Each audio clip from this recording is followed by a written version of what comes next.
We all make choices. But in the end, our choices make us. So choose wisely. Subscribe to It's Erik Nagel wherever podcasts are found. And leave a positive review, won't you kindly? Watch the special. It's just like old school, like him just telling like sixth grade jokes. Yeah, it's songs. It's all like music numbers. Like his original comedy albums? Yeah. But it's funny because like one of the specials, like one of the, we'll talk about this on the air, but like he comes out, he has like a little piano player guy there with a mustache, and no joke, I was like, is that Rich Voss with Benedict Cumberbatch on piano? And it totally looks like them. So I wanted to take a screenshot and like post it on Twitter, be like, oh, there's Rich Voss, Benedict Cumberbatch, mashup is. Yeah, mashup is just not. I can't say it. Humperdinck. Crispy Bums. Slut Bunwalla. Let's call him Dr. Strange. Dr. Strangy. All right, let's do this thing. It's Erik Nagel. And it starts now.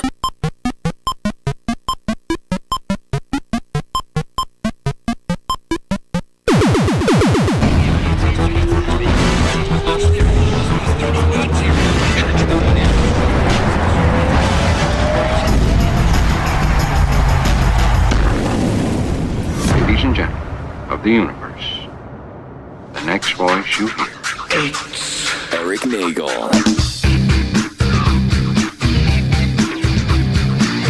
Hello and welcome to It's Erik Nagel. That is me. Over in the upside down is Giddles. What up? And Trevor just woke up. Yeah, basically. Look at him. Look at him. What? I took the robe off. You guys said I looked weird with the robe. Put the rope back on. You know who Trevor looks like? I know this is radio, but Trevor to us looks like Carl from Aqua Teen Hunger Force.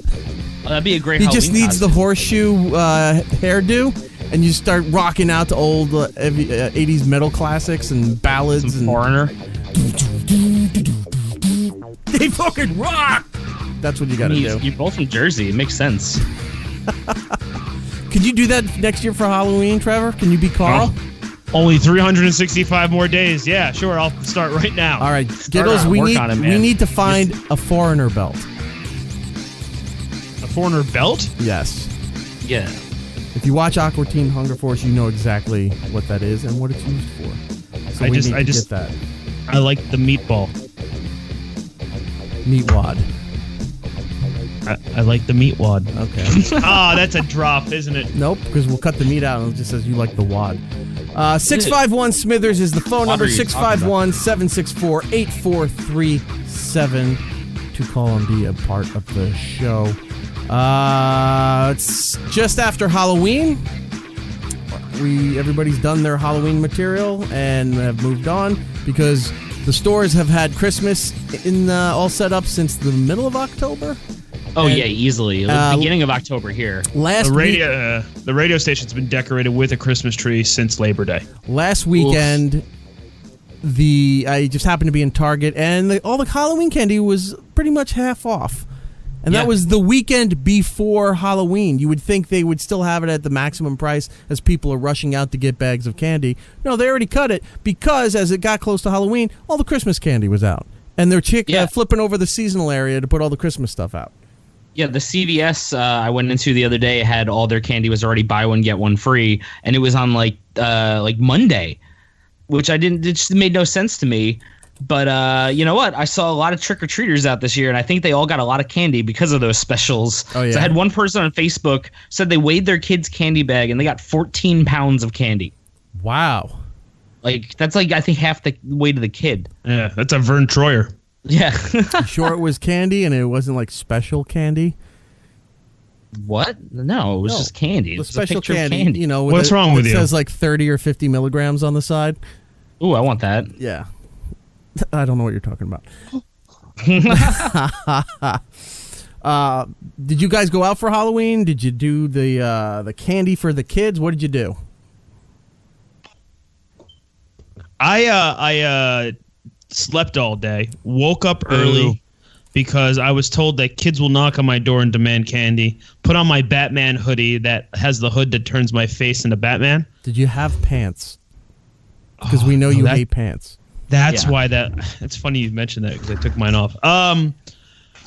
It's funny because that's why that woman probably screamed. Yes, I wore pants. You're 2 for 2, one missing. But go ahead. Dude, I'm in a bathrobe and I didn't do my hair. I'm tired. All right. That's how you were dressed yesterday. So you went as the dude. I went as the dude. I didn't know it was Halloween. I gave the first kid $1 and turned my porch light off. Carrying You're a like white on that Russian. episode of The Simpsons where they're like, "Oh, Homer, you're going as a hobo again this year." He's like, "For what?" Like he doesn't even know it's Halloween. He's just eating beans out of the can. Trevor walked around with a glass saying it was a white Russian and a carpet. Yeah. Dude, it tied the room together. Did it not? So I had Halloween probably for a solid hour between the hours of 5 p.m. and then at the end of the 5 p.m. hour. I don't know why I said hours. And that was it. I had like a swarm of kids for that 1 hour, and then no one showed up after that. Last year I had 5 kids show up. This year I had about 50. So I think it had something to do with the weather because it was extremely nice out here in our area. But really that's all I did. And watch Halloween 6 for the umpteenth time. Halloween 6? Yeah, with Paul Rudd. No, I've not seen any of the Halloween series. Yeah, I haven't seen anything past like 3 Season of the Witch. Wait, you've never seen Halloween? No, I've never seen any of the Halloweens. None of the He doesn't even know what it's about. I've seen the clips. Not even the zombie one. Not even the Rob Zombie one. No, I don't watch any of the Rob Zombie movies. What? Yeah, I've never watched, what's his movie, House of Buggin'? No, the House of Buggin'? Yeah, House of Buggin' 2, Electric Boogaloo. Yeah, Jesus. The Devil's Rejects is a fantastic piece of cinema. Isn't it the House of 1,000 Buggins or something? No, it's House of 1,000 Corpses is the first movie. The Devil's Rejects is number 2. I can't wait for the third. Okay. What's the third one called again? He showed it he showed the trailer for it when I went to go see him over the summer. Oh yeah. During What's the middle called? of a set. The Sandwich Incidents or something like that? Calvin and Hobbes, the noodle incident? Yeah, no, I don't know. I don't even know what it's about. I heard about it, but I don't know what it's about. Come on, Trevor, Mr. Rob Zombie know-it-all. What's the third movie called? Yeah, come on. I don't know. I just said I can't wait for it. Jesus. So that's what I did on Halloween. What'd you do, Giddles? Well, I actually had kind of a lame Halloween. I didn't really do much. I worked, and then I was walking around a bit, just checking out, seeing everyone who had costumes because I didn't really have anything planned. My money was like tight because of Comic-Con. I liked your makeshift costume for work. Oh yeah, at work, people just had remnants of costumes. So there was a half a skull mask and a Santa hat, and I already had an apron on, so I just kind of made my own Fortnite character, and it was believable because people were like, "What are you?" I'm like, "A new Fortnite skin." They're like, "Oh, cool." Very believable. They're really stretching that Skull Trooper thing. Now it's a Santa hat? Doing as much as they can. And then my friend was like, "Oh yeah, we should go. There's this bar. My other friend's DJing. We can go. We'll get some drinks. Bring a costume." It's like, "Oh well, I don't have a costume." So I walked over. I stopped at a Dwayne Reed. I was like, "Do you have any last minute costumes?" He's like, "All we have left is one mask." And I was like, "How much is it?" He said, $3. And I said, "I will take that mask, sir. Now I will put it on for you guys." Oh my god. Oh, half of it's clear and drawn on. Yeah. He's like, "It's a purge mask." I was like, "All right, cool." So I wore it on the whole walk to my friend's house with just a black hoodie on, like pulled tight, kind of like Kenny. Right. And I got some really creepy looks. Yeah, I'm sure. That's terrifying. And you know what? It's authentic because it's that 80... for people who don't know, the rubber band pulled and it shot the mask into his eye and knocked the headphones off, which again is also authentic of those 80s cheap costumes that you used to have to wear. It came in the box where you were wearing pretty much a paper thin bib. plastic smock over you that's supposed to look like the body of whatever character it was, and then that mask that barely had the eye holes cut out, but they would cut your eyes, and the mouth part wasn't open, only like this much so you could stick your tongue through it, and the nostril holes to breathe were barely anything, so you would suffocate while you're wearing this mask like this, and then children are just falling over and parents don't know what's going on. Yeah. They just assumed drugs were in the candy, and it was like, no, the child could not breathe in the mask. Yeah, so I couldn't really breathe in that mask. It was like the clear half was steaming up as I was walking. Because I was like, you know what, I am dedicated to this thing now that I just bought. So I'm going to wear it the whole way. And I got to my friend's house, and we decided we weren't going to go out, and we just watched some classic horror movies I haven't seen in a long time. Like what? Halloween 6. The original Amityville Horror House, which I have not seen in probably 10 or 12 years or so. Do you remember, when was the first time you saw that movie? Because I saw it, I think it used to be on HBO like in the 80s. It would just happen to be one of those things that was on, and I watched it as a little kid. Yeah, and that's when I first caught it, on I think USA Up All Night or one of those type things. And so rewatching it, it's a terrible movie. There is nothing good about it. The plot is fucking horrible. The acting is bad. Isn't it that the house is alive or something? Oh my god, yeah, dude. The house, it's so stupid. It is a. But Ryan Reynolds was great. If you haven't rewatched it in a while, definitely do it. Ryan Reynolds is in it. James Brolin is in it, and Margot Kidder's in it. And James Brolin is just the most lackluster, boring character. He just is like this the whole time. He's just like, all right, let's do things. And he kind of looks like Michael Landon. He's got this big hair thing going on. And I don't know, it was just really fucking bad. And I remember being scared of it, but I think it was just because I was young and I didn't understand what I was watching. Here's what may have scared you, because now that I'm thinking about the movie, remember you've seen the photos, because we grew up on Long Island. Did you ever go out to where the original house was? It had been rebuilt a couple of times since we were a little kid, but did you ever go out to where the original lot was, the original part of the neighborhood? Oh yeah, dude. I used to go to that house all the time because I used to work right around the corner from it when I was working for the USDA, and I did those tree inspections. So I would literally go to that house all the time. For people who don't know the story or don't know the house, look up Amityville Horror House. Now, the photos of the house are not what's portrayed in the movie. They redesigned the house to make it look like that top with the two windows that were supposed to look like eyes when it glowed. Yeah. They were supposed to make it look like the house had a face and that the house was alive and all the evilness was coming from the house, which wasn't what the Amityville horror case was about at all. Yeah, I'm fairly certain it was just some dude who was high on PCP and just killed his family or something like that. Yeah. That's, from what I understand, that's the basic gist of the story. But they were let's just take that and say the house did it. Yeah, and it was really bad. The imagery was really lame. It was oh no, lots of flies everywhere. Oh, and then the priest would call the house. Was that James Brolin's acting? No, he was just there's flies. And he had an axe. He just was always swinging this axe. He's always chopping wood and building fires. And the priest, every time the priest would call the house, the devil would infiltrate him through the phone. He's I can't even talk to you on the phone, brr, and he'd hang it up. It was just so stupid. I like that he finishes every sentence with brr. Yeah, because dude, the whole movie he's just screaming. And at one point something falls and hits him on the head, and then he's just blind and he doesn't care. But I don't know, it was pretty stupid. And then after that, I rewatched another old classic that I actually kind of like, even though it's a terrible movie, which is Sleepaway Camp, which is I don't know if I've seen that. You ever seen Sleepaway Camp? Oh man, you should watch Sleepaway Camp. You tell everybody about Sleepaway Camp is a movie. It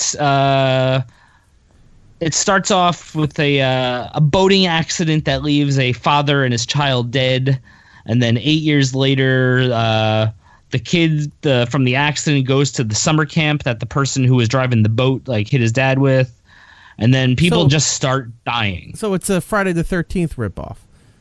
Kinda, but it's just really cheesy, and the deaths are really stupid. The deaths are so cheesy. There's one part where the guy's got this way too big of a pot of soup. It's a pot of soup that's the Empire State Building. He has to stand on a stool just to get to the top to see inside the top of this pot of soup.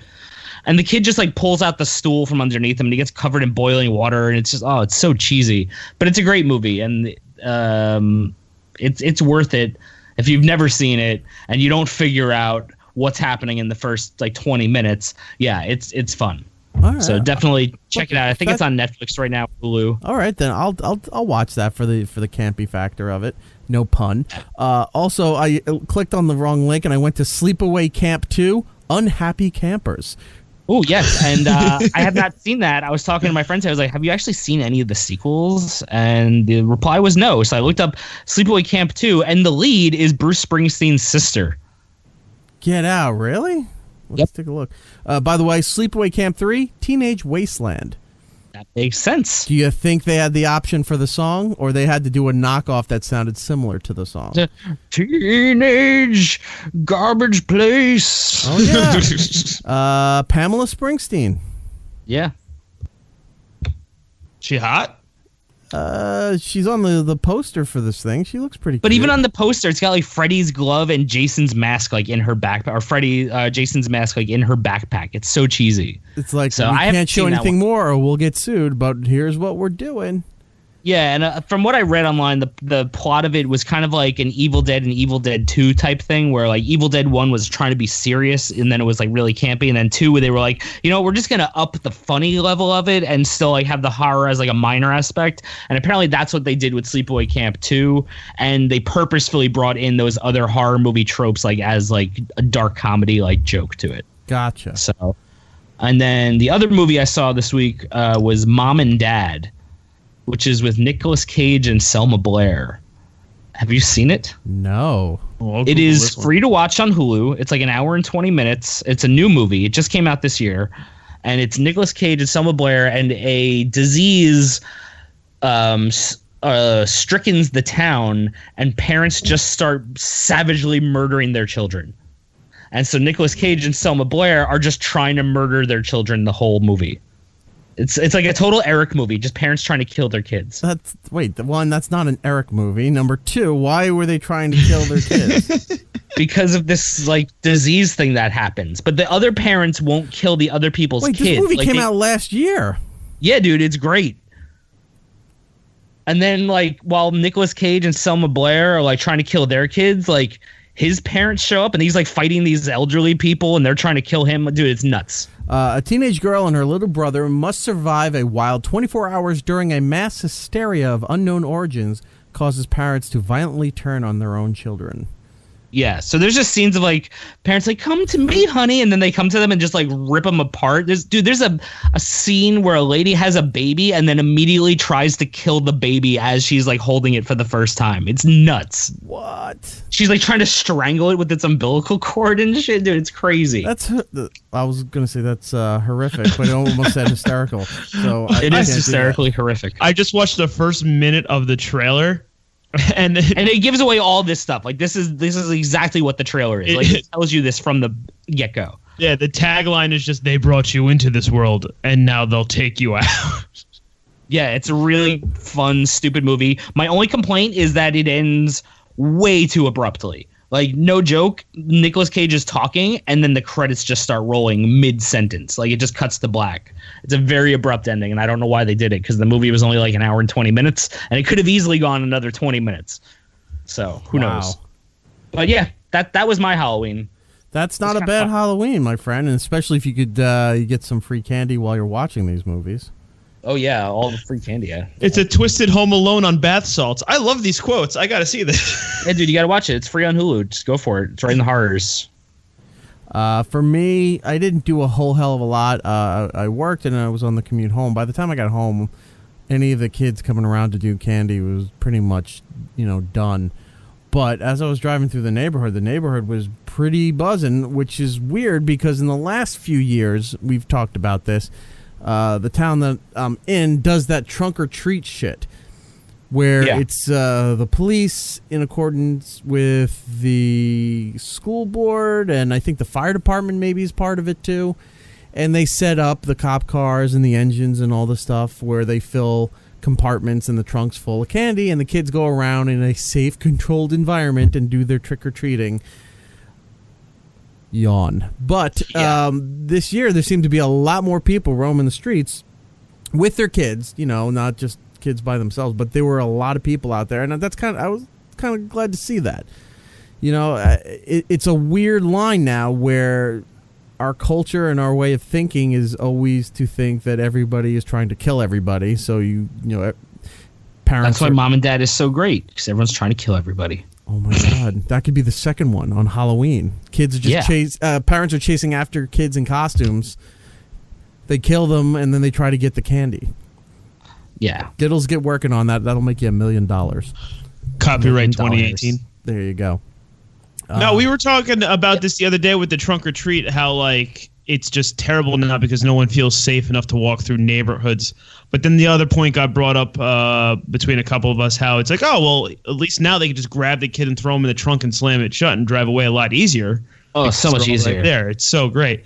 But I was talking to some other parents, and they were telling me, they're like, no, trunk or treat's the best. I'm like, no, it's terrible. Like, no, you don't get it. It's not just the kids walking around and trick-or-treating. Yeah, the parents are fucking lazy. No, the parents are now tailgating. He goes, when I go now, I take 2 spaces. I set the grill up. I got a table. I got a whole spread, sandwiches, beer, the whole thing. And I say, all right, go ahead, kids, get candy. And I just sit there. And then get drunk and then drive home and hit all the kids in costume. Like, this sounds like a way unsafer idea. Yeah, it sounds very poorly thought out. How'd your kid get hurt? Trunk or treat? What happened? Some guy got drunk at trunk or treat, ran over my kid who was trick or treating door to door like a normal human being. Oddly enough, hit the kid with the trunk. Yeah. He backed in through. What I'm saying is, that's the sound it made. What trunk? The big assembly. He just plowed right through everybody in reverse. Oh, like a farmer's market. And then the police chief sitting there and is like, "This was poorly thought out. We'll do better next year." Yeah, that's what I'm saying. We're one incident away from trunk or treat going away, and then everyone just going to have their candy Amazon to them. See, the thing too, where you just said where the parents are like, no, they drink, and while the kids do all this stuff.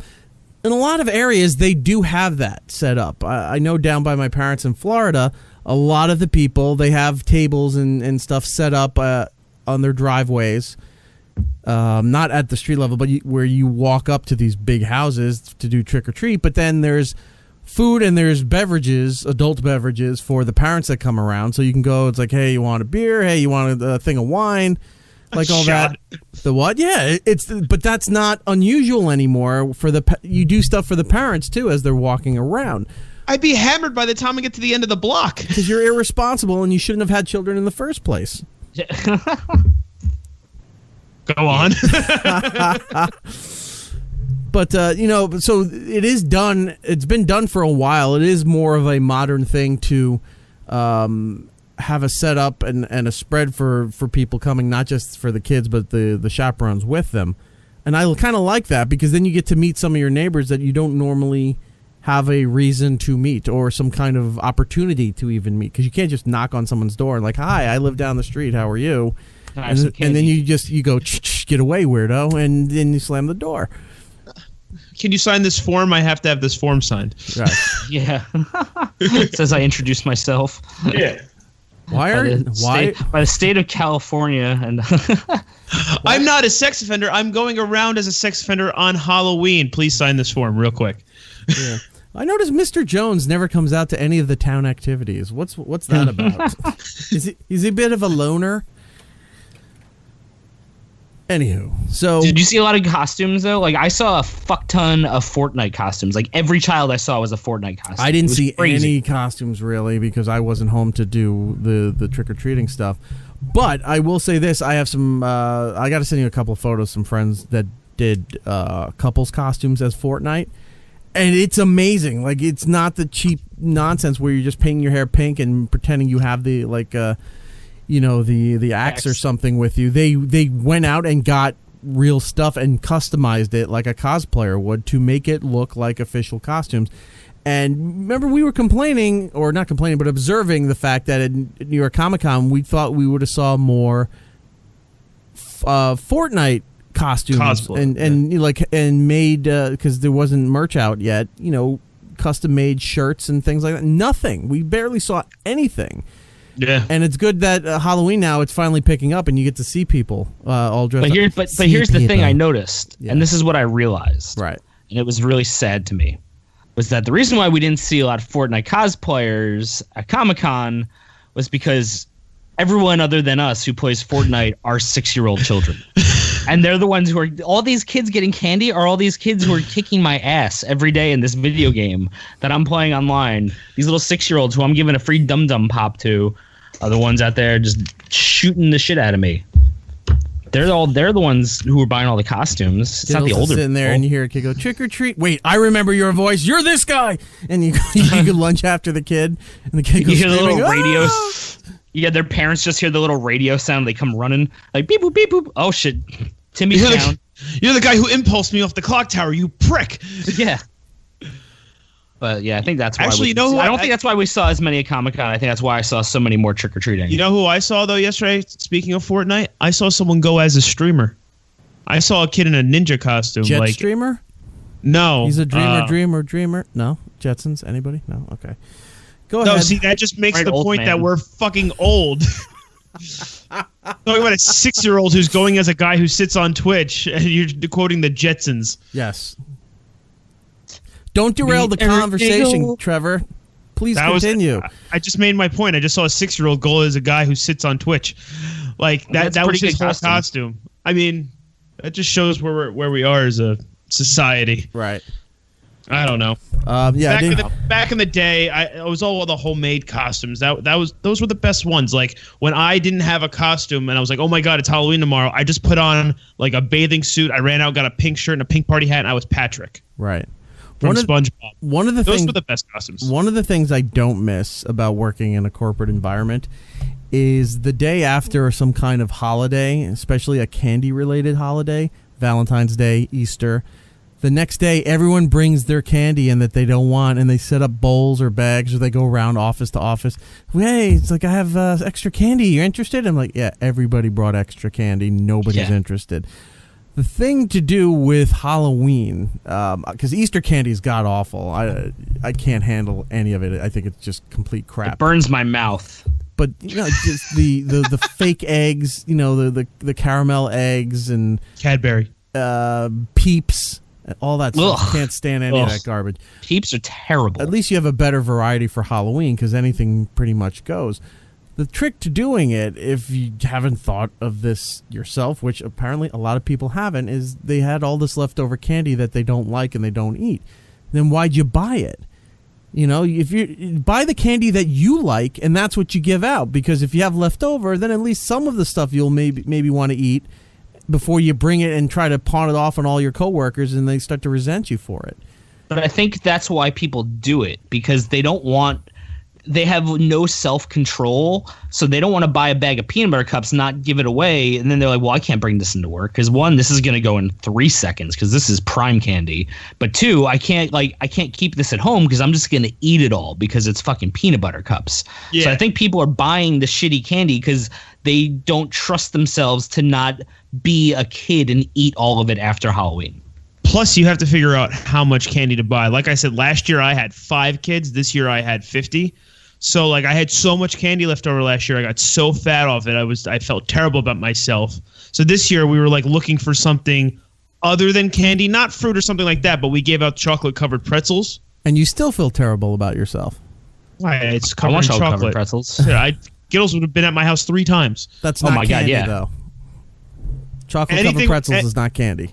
No, that's like a wedding gift. That's a snack. That's not candy. You get in the little bag after the wedding. Wait, no, it counts. It's covered in chocolate. It counts for Halloween. Not anything that's covered in chocolate is candy. That counts. All right, Trevor's right. That counts as a giveaway for Halloween, but it's not candy, is what I'm saying. No, it's not candy. Chocolate's not candy. There's people who give away the little... It's a sweet and savory, delicious dessert, but it's not candy. Thank you, Giddles. And we'll get into that in a little bit, too, because I had some arguments with people about that kind of thing. But when parents give away the fruit snacks or like the lunch-size Frito-Lay bags of Doritos or Fritos or... Yeah. Or Chester Cheetos, whatever you want to call them. Chester Cheetos? They don't call them Chester anymore. Yeah, they're just Cheetos. He's still Chester in the commercials? Yeah, because you're watching the Jetsons over there on your 1942 TV. He's very suave and cool when he comes in. And he's like, oh, yeah.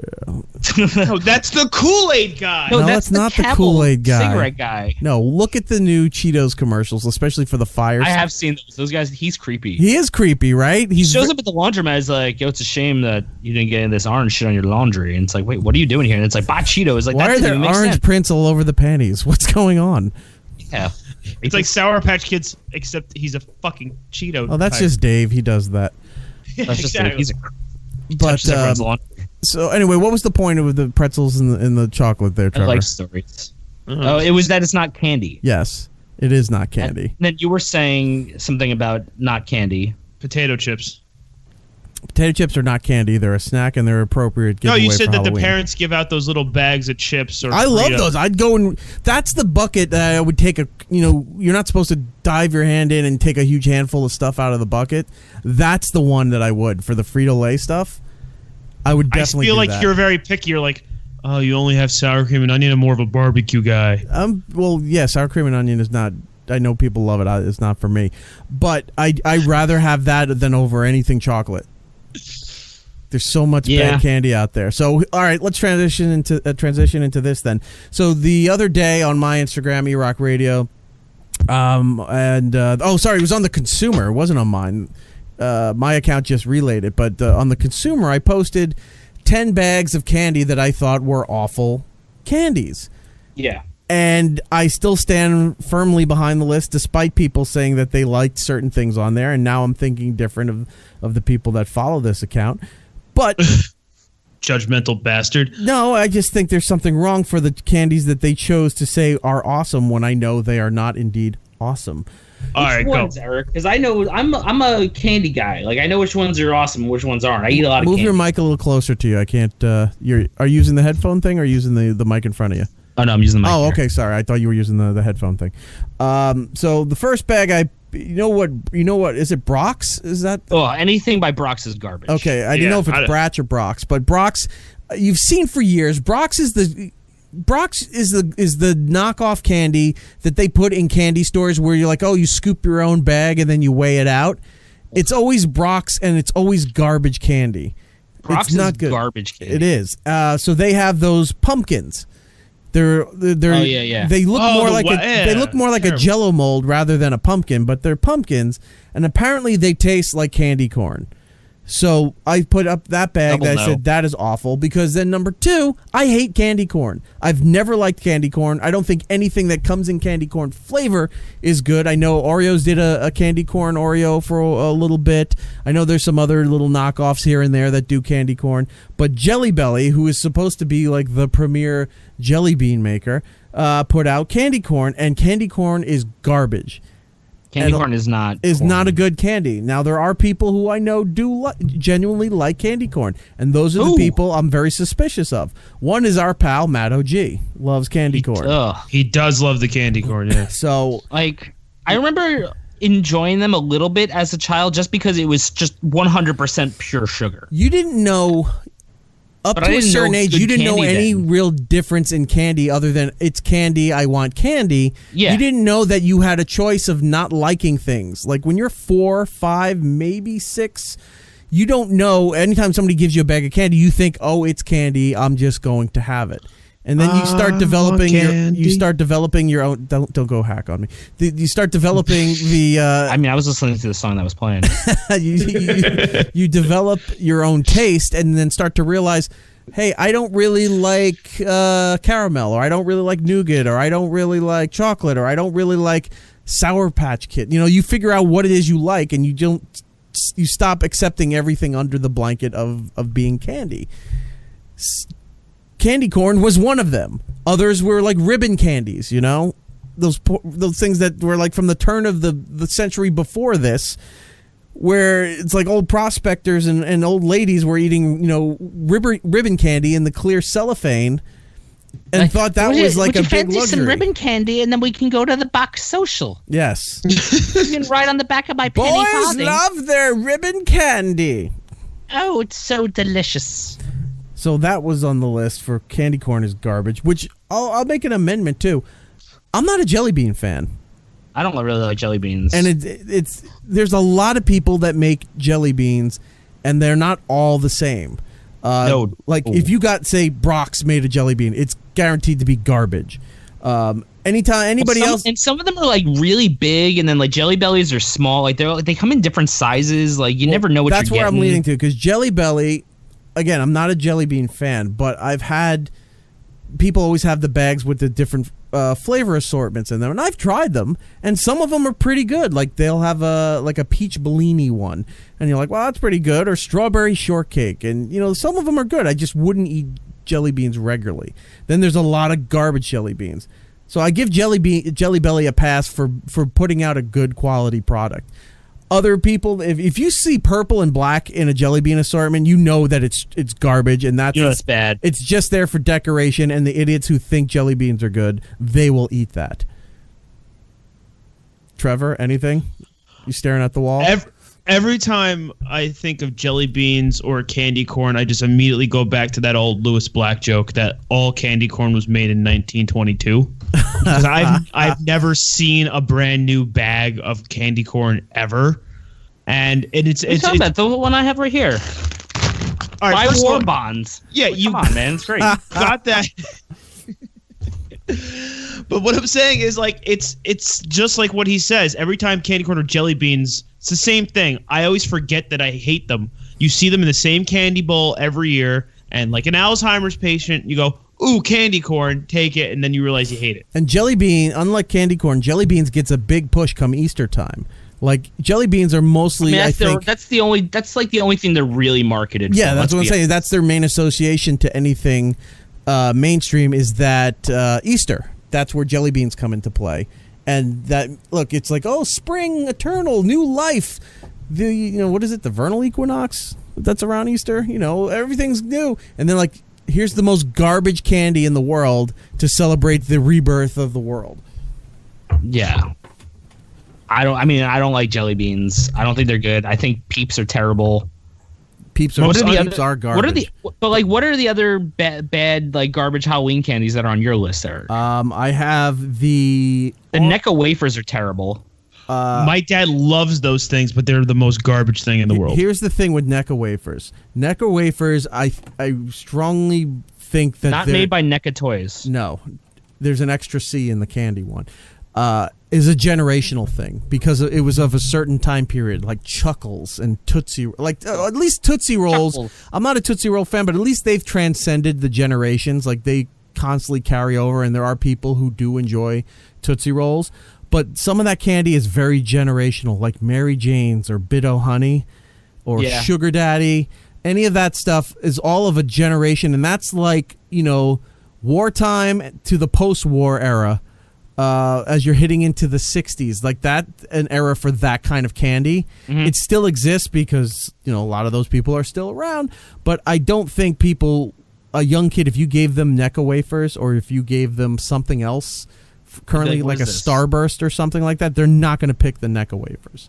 If you give them a Necco wafer, they'd be like, is this a sweet, like, communion wafer? Like, what is this? Like, they're terrible. Like, I don't get it. But you could still buy all of that stuff in that really old timey candy at Economy Candy. Like, They still have all of that. And there's a couple of websites for not a couple of websites. There's a couple of companies out in San Francisco on the West Coast there that specialize in generational candy. Like, you can buy subscription boxes or variety boxes from here's a variety of candy from the 1960s, from the 1970s, from the 1980s, and you can enjoy what you want to enjoy. I don't think it's a universal candy that people would still like. I think once our parents' generation dies out, I think that you'll see a lot of that candy disappear because there's just not the need for it. Also on the list I had was I'm not a Kit Kat fan, but I don't think Kit Kats are a bad candy. I like Kit Kats. Amazing. The orange cream Kit Kats that they put out for Halloween are not good. So that was on the list. None of those like flavors that they try to make for Halloween should be made. Just make the shit that I eat all year round. I just want to get it free from other people. Now, this is a candy when I was a kid I liked, and then I realized as I got a little older that I didn't really like it as much as I thought I did. Charleston Smarties? Chew. Charleston Chews are okay. They hurt my teeth. I don't know if they still have these flavors now, but at least back when we were growing up, they had the regular one. It's strawberry. The regular one was vanilla. The strawberry, and then a chocolate one. Yep. And the trick to that is that you put them in the freezer, and then you would eat them almost like astronaut candy. The astronaut food. You take them out of the freezer and you just kind of gnaw on it a little bit. I started to realize that I didn't really like Charleston Chews as much as I thought. I think I liked the whole motion of putting it in the freezer, that the whole thing that surrounds it, the ceremony, if you will, the process. But exactly. But the candy itself, I thought was complete garbage as I got older. Here's the Charleston Chew. He People, puts in the freezer. It gets cold. He gnaws on it like a bone. people will, when I put that up, people would say, you put them in the freezer, right? Like it's still a secret. It's like when you go to In-N-Out, the animal style? Yes, everybody knows the animal style and the hidden menu. It's not something you're surprising anybody with anymore. Yeah, it's like the Looney Tunes when it would say like secret hideout with the flashing lights. So yeah, it's not a surprise. Not anymore. We tried this on the show not too long ago when it came out, and I don't think it's that good. Hershey's Gold. Oh, I like Hershey's the Gold. Peanuts That and the shit's pretzels. good. That shit's fucking delicious. What kills it for me? I almost bought one earlier. What kills it for me is caramel. I hate caramel. Oh, I love caramel. So the caramel cream. What's wrong with you? Are you a caramel or a caramel person? One, it's caramel, and two, I hate it. I hate both sayings, and I hate the product itself. But it's caramel, not caramel.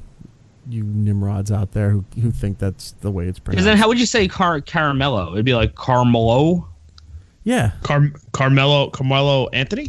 And it's the same thing like when you try to talk about the character from Nintendo, when you say Mario or Mario, it's Mario. It's not Mario. No, he's Italian plumber man, and that's what he will be. They're like, no, it's Super Mario Brothers. It's not Mario Brothers. It's Mario Brothers. Yeah, it is Mario. Skittles. They're very good, Trevor. Did you say Skittles? Skittles. I heard Skittles. Skittles. The it's sweet the candy heat. you eat while you're riding on your skateboard on the side of someone's car. Right, Skittles. The sweet Made heat by ones. Skechers. You know what that is, right? The Mexican spice candy. The Red Hots? No, Skittles, Hot tamales. but with the sweet heat. Oh yeah. Because they did it. They did it for that. They did it for Starburst. They did it for Jolly Rancher. They did it for a bunch of different products. They put the spice in there because that's how how Mexican culture likes candy, and they tried to make it more mass appealing for Americans. But it's still out there on the shelves. I just don't know anybody who eats it because I think it's garbage. But well, if it's still on the shelves, maybe nobody eats it. It's the new candy corn. It'll be there forever. Ooh. Maybe that's what happens, and then every old candy just deteriorates into candy corn. Next on the list, Whoppers. Malted milk balls is another candy that I know some people like, but it's past its generational usefulness. I agree. This is stuff from the 50s that people loved. They'd go to the Hop and drink a malted with their best gal. That's where watch the Jetsons. Yeah, once we move past the malt era into solid chocolate milk, who gets Ovaltine anymore? Oh, all the time. Ovaltine was the big malted drink that just died a quick death as soon as Hershey's put out a syrup. Rich chocolate Ovaltine. Or drink more Ovaltine. Thank you. One of the best scenes in that movie. Son of a bitch. Well, here's the thing. I don't mind Whoppers. Like, I don't prefer them. But, when I was a kid, I didn't know that, people would say, oh, it's, malted. And I always thought they said they were, mothballs. So, when I was a kid, I thought they were, chocolate-covered mothballs. I'm like, I'm not eating that. And I grew up and I realized I was stupid. And I started eating them. I was like, yeah, they're not that bad. But it's not something I prefer. You know what it is? It's because, the inside texture is so weird and crumbly compared to the chocolate on the outside that it's just a weird mouth feel. It's it's kind of crumbly like chalk. Yeah, and then you go into chalk and you're like, wait, it's like when you kill a vampire, you stake it and then it goes. Yeah, it's like, oh, this isn't fun anymore. It's chalk a lot. So but Whoppers also come in a strawberry malted flavor. Never tried that, but I would. My dad used to love these things, and I remember for certain holidays or his birthday or something, they would come in a milk container. Whoppers. Yeah, they came in like the goldfish used to. Yep. Because it's milk. Next on the list, Milk Duds, which is just pure caramel covered in chocolate. And they're okay. You're just picking all the candies that are now at the Dollar General. No, these are major candies to people. What about Sugar Daddies? Sugar Daddies are god awful. Again, a generational Sugar Daddies aren't candy. Bad. Milk Duds, people love Milk Duds. I can't stand Milk Duds. Mary Jane's. is another generational candy, which is molasses and peanut butter. And you think there's like, oh, that might be, yeah, it's molasses and peanut butter, and it's in a yellow and red wax paper. I know what you're talking about. Yeah, but I don't think people realize how strong of a flavor molasses has. Like it's like, oh yeah, it's sweet and it's got like, this taste, but it's like a really off-putting flavor in too much quantities. Certain barbecue sauces in different, in certain regions of this country, one of the major ingredients for their barbecue sauce is molasses, and that's because they don't have to cure it with sugar. So they just mix some molasses into it, and molasses is just, it's pretty much just a really syrupy sugar. That's what it is. It happens to have a little bit of a unique taste, but it's just 100% sugar. Maybe. I don't think you're right. I don't think it needs to be mixed with anything else as a main ingredient for a candy. And finally, Take 5, which also pissed off a lot of people. Oh, I like Take 5s. It's great, but it's not a candy. Why not? Because it has pretzels in it? It's got pretzels, it's got peanuts, it's got pretzels, peanuts. I see. Now that's where I think peanut that butter, one is caramel. Candy that just happens to have pretzels in it. Like a chocolate covered pretzel isn't candy, but a Take 5, just because it has pretzels in it doesn't mean it's not candy. I looked at it as, because it has pretzels, it has peanuts, it has peanut butter, that it was more of a snack rather than like you would find like a trail mix bar, a granola bar, or something like that. It'd be in that kind of category rather than a candy bar. No, but they make like those crunchy big cup like Reese's peanut butter that have like the chunky peanut butter in them, and that's like the only thing it doesn't have is the pretzels. I mean, Take 5 has caramel in it too. Yeah. All right. Because that's maybe one you of the have 5. to revisit that then. I'll send it You back should to the revisit shop. the Take 5. It's pretty good. Yeah, go back to the shop on that one. Like write it on the chalkboard. Be like, Take 5. Maybe I will. What do you guys think is the most underrated candy? Like should be mainstream, but like it's almost there but not there yet. Underrated candy. I'm gonna go with $100,000. No. That's an amazing candy bar that does not get the recognition that it deserves. I'm gonna say, do you think Jolly Rancher is mainstream? Jolly Rancher is mainstream? Yo, I love Jolly Ranchers. Jolly Ranchers, I would just throw them at them on Halloween. Jolly Ranchers are garbage. I think they're the best candy. Yeah, okay. Them and you would Starburst. Eat them while you're watching the Jetsons. Jolly Rancher and Starburst, I would give my top seeds there too. See, I like Starburst. Stop it. I'm like kind of like I don't like those kind of candies though. I think I'm a different kind of candy person. Like I don't like the Mike and Ike's. I don't like Mike and Ike's either. I don't like anything with licorice. All right, first of all, any Good candy and Plenty where is garbage. Any candy that you have to be where you pick the color, like it's Jolly Rancher. Well, I only like the red and the green. Like that's not a good overall candy then because like you're just very. You're not picking it by the color. It has a flavor to it. Yeah, but the flavor is specific to the color. Yeah, exactly. So it's not you're. What flavor isn't specific to the color? On Jolly Ranchers, yeah, they are. No, like on green anything. Is green apple. White Airheads. Yeah, Airheads are garbage. I'd rather have Laffy Taffy. Ooh, I agree. Yeah. Remember when they had the ones that had like the sprinkles on it? You can get like the Laffy Taffy with the sprinkle. That shit was good. The sprinkles on it though were not sprinkles. They were like Pop Rocks. Yeah. So you'd bite them and all of a sudden there's a party going on in your mouth and I'm like, I'm enjoying grape.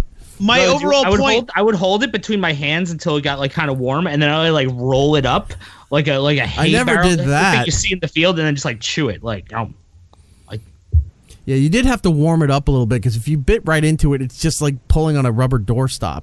You know, you had to just soften it up a little bit. What? I don't know. How do you know that? I had to give an example of something, and you got the visual, so there you go. But no, I got the visual. Eric, like, damn you, doorstop! Like just like or, little baby E-Rock, and he couldn't figure out how to use his hands, so he's just trying to pull it out with his teeth. What's wrong with you? A lot of things. I like doorstops. There's also a lot of things that are right with me that you fail to recognize, but we're not. But I digress. That is true. Move on. The Laffy Taffy is definitely better than Airheads, but top candy. I love Jolly Ranchers. I think they'd be probably my favorite candy. Jolly Rancher is president for you. Jolly Rancher would be my number one. And just eat them. No, it's not. Jolly Rancher. I don't need a mass handful in one shot, Trevor, to eat a candy and enjoy it. No, but what I'm saying is you can grab a Kit Kat and any one of those 4 pieces is a Kit Kat. It's one solid flavor. It's Not a big good. Kit Kat Jolly fan. Ranchers, Kit Kat and Twix, not a big fan with the wafers in them and the caramel. Not for me. Well, I have to do all he Kit- prefers I don't Jolly think Ranchers and doorstops. The what, Gills? But I don't think regular Kit Kats have caramel, do they? No, regular Kit Kats are the wafer, and I think nougat is with it or something. But No, I think it's just chocolate and wafers. is it? chocolate It's and just the wafer. two? Well, It's just chocolate. Still the wafer. I'm And it not says a Kit big Kat, fan on. which robs you of chocolate. Twix I don't like because it has the caramel in it. What about the peanut butter Twix? I don't know if I've ever had the peanut butter Twix. Oh, man. Peanut butter Twix is good. Is it peanut butter with caramel? No, it's just instead of caramel, it's peanut butter. Oh, then maybe And it's I got the would same like cracker and it's just covered in chocolate. It's like a crunchy Reese's peanut butter cup. that. All right, I'll have to give that a try. I'm a big fan of the Nutrageous. Don't know. I think O. Henry's are pretty good underrated candy bars. I had an Almond Joy for the first time in years yesterday. Oh shit! It was great. Boo. Coconut and almonds is amazing. Yeah, I haven't had one of those in a while. It's probably pretty good now. I think that's like one you don't appreciate as a kid, but as your palate 100%. more refined, like you appreciate that more as you get older. What's their sister candy? What is Mounds? Remember, because the ads used to have both of them. It was Mounds and Almond I think Joy. Mounds just didn't have the almonds. I think it's the opposite. I think it had the almonds, not the coconut. Let's see. Mounds it's made by There's Hershey's. one had nuts. It's a filling of shredded coconut, which is draped in dark chocolate. The Mounds bar. Oh yeah, it's Almond Joy without the almonds. Yeah, because that was the commercial. Remember, it was like Almond Joys have nuts, Mounds don't. You're right. Because yes, I remember Because that. we're a commercial I and it's a forgot all jingle and about it's stuck that. in your head 25 years later. Oh, that was between the Flintstones and the Jetsons. That's when that commercial. Right. Saturday Yeah, when mornings. went after their cigarette break. Hey, Bonnie. No, that was after Flintstone Kids. Yeah. Oh, Flintstone Kids. Yeah, anything with Remember caramel. those kids married. Anything with caramel, I can't stand. Like Milky Way. I know people like the Milky Way stuff. Not for me. I'm not a big fan. No, see, I don't like the nougat stuff. Like, I don't when it's so too thick like I that. hate Three Musketeers too, which is all nougat. Why am I friends with you guys? Why? What do you eat, Trevor? You Yeah, what like do you all eat, that Trevor? stuff? Right now in my freezer, I had to pick top 3 candy bars left over from Halloween. It's Milky Way, Three Musketeers, and Twix. I would move. I would just leave everything there. I'm like, I can't believe this is in my freezer. I'm just gonna leave everything and start over. Trevor's house is now the Amityville horror house. It's like, get out. Eric's like, all right, I can't eat these 3 candy bars. I will leave. It's the Candyville horror house. It's right next to Candyville the. horror house. It's right next to the salmon in the freezer. It's right next to the salmon. Candyville horror house. He's up to his old Twix again. Show title. Yeah. He left him in Reese's Pieces everywhere. I see him. There's mounds over there. I think that's it for candy. Everybody Yeah, else, take 5 on people. Look, it's one of those polarizing topics that everybody. I guess that murderer was quite the butterfinger. He left his evidence all over the crime scene. I walked in and he was hanging from the ceiling. I went, "Oh, Henry!" He had a good bar. And his safe was open. He took $100,000. But No, it wasn't really $100,000. It was just that signed Baby Ruth. people love, like, candy is something that's really polarizing because some people love the most Obviously. god awful stuff, and some people love what is considered the best candies of all time. I'll put Blow Pops on that list of my top 10 of best candies. You get those free when you go to the dentist so that you'll go back to the dentist. No, they Love give you Blow Pops. Dum Dums. Yeah, it's true. Which by the time you pull all that paper off and in 2 licks it's gone already. You're down to the stick. Ooh, I got the mystery dum. Yeah, it's always the mystery dum This dum. is cock. You know what the mystery dum dum is? One, Trevor, but 2, the mystery dum dum is we ran out of wrappers. Just cover all the other ones with this wrapper that we had an indulgence of, and we'll just say it's a mystery flavor. It's either that or root beer. And there was and the rappers always had like bad jokes on it. It's like, where does one find happiness? And the answer was like, not in a dum dum. It's like, oh, Dum Dums had jokes on them? they I did. thought that Some was of them like had jokes and Bazooka riddles Joe. on the rappers. Wow, I've been missing out. You should go get. You know what a else bag. is awful? Those carnival peanuts, those marshmallow Ugh, ones. that's not even candy. That's just something you do to fuck with kids. Yeah. It's like, let's paint styrofoam and see if the kids will eat it. Homer, stop eating the styrofoam.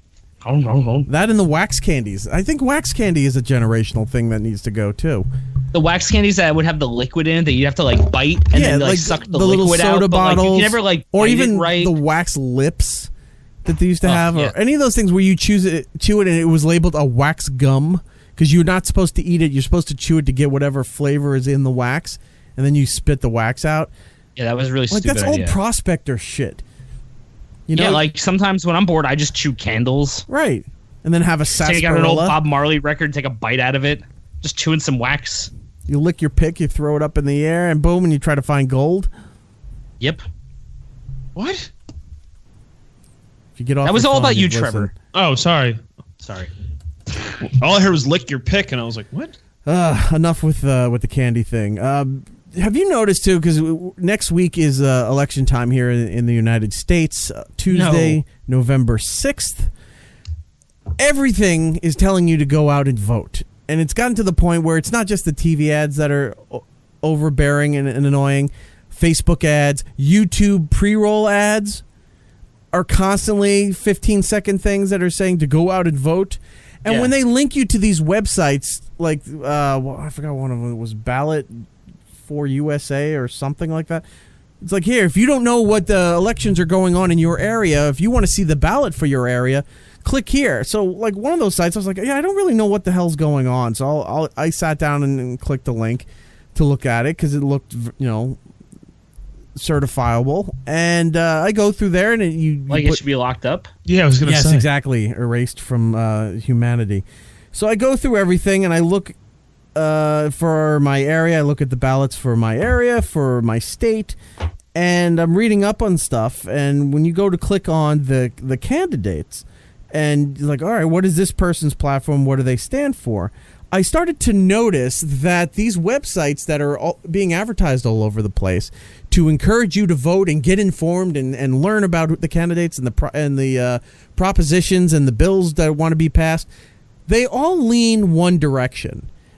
So when you're reading the information, like, here's the Libertarian candidate, here's the Green Party candidate, here's the Republican candidate, here's the Democratic candidate. And also, when you're looking at the Democratic candidate, here's why this candidate is different than the Republican candidate. I'm like, whoa, I didn't see that on the other side. Like, I didn't see the Libertarian candidate say, well, here's why they're different than the Republican or the Democratic candidate. Here's why the Republican candidate is different than the Democratic candidate. They had little blurbs, and then when you go to the Democratic stuff, the Democratic Party listings, there's all this information. I said, oh, that's what this is. It's all sponsored. It's under the guise of getting Americans out to vote and being unbiased and without a side, just, to help Americans out. But when you read a little further, you really see that there's an agenda on it. So I clicked through a couple others, and then I'd start to see ones for the other side. And I said, there's no balance to any of this stuff. There's no just, a nonprofit organization that's out there to help people who don't fully understand the elections going on or the ballot process in their area or in their state of what they need to do with a uniformed presentation of everything going on. No matter which one of those sites that were being advertised, it leans one way or the other. Well, yeah. I mean, that's how all this stuff works on social media, because you have to look and see if you're clicking on something where it's redirecting you to, like, a lot of times whenever I read an article, depending on the website, I'll usually Google the author before I start reading it just to see, like, where their slant is. Because usually I'll figure it out, and then I look it up, and I'm like, okay, well, obviously, look at all these other fucking articles this person wrote. Of course they're writing like this. Right. And I think I don't think enough people do that with websites that they get redirected to and things, and they just kind of take everything for granted. And they're just like, oh, yeah, this is what this says, or this is what this does. And I don't know how it works in your Facebook feed, depending on what links you click, if those ads get more targeted towards you, or, like, I don't know how any of that stuff works. Right. But I know, like, Rock the Vote and stuff like that is run by, I think, MTV. And if you go to, like, Rock the Vote, it brings you to, like, MTV and stuff like that. But I haven't really been on too many of, like, those websites because I'm just, like, registered to vote. I know, like, when I got to go. So, it's not a big deal. One of the websites that I saw online that I clicked to take a look at, it was called votesaveamerica.com.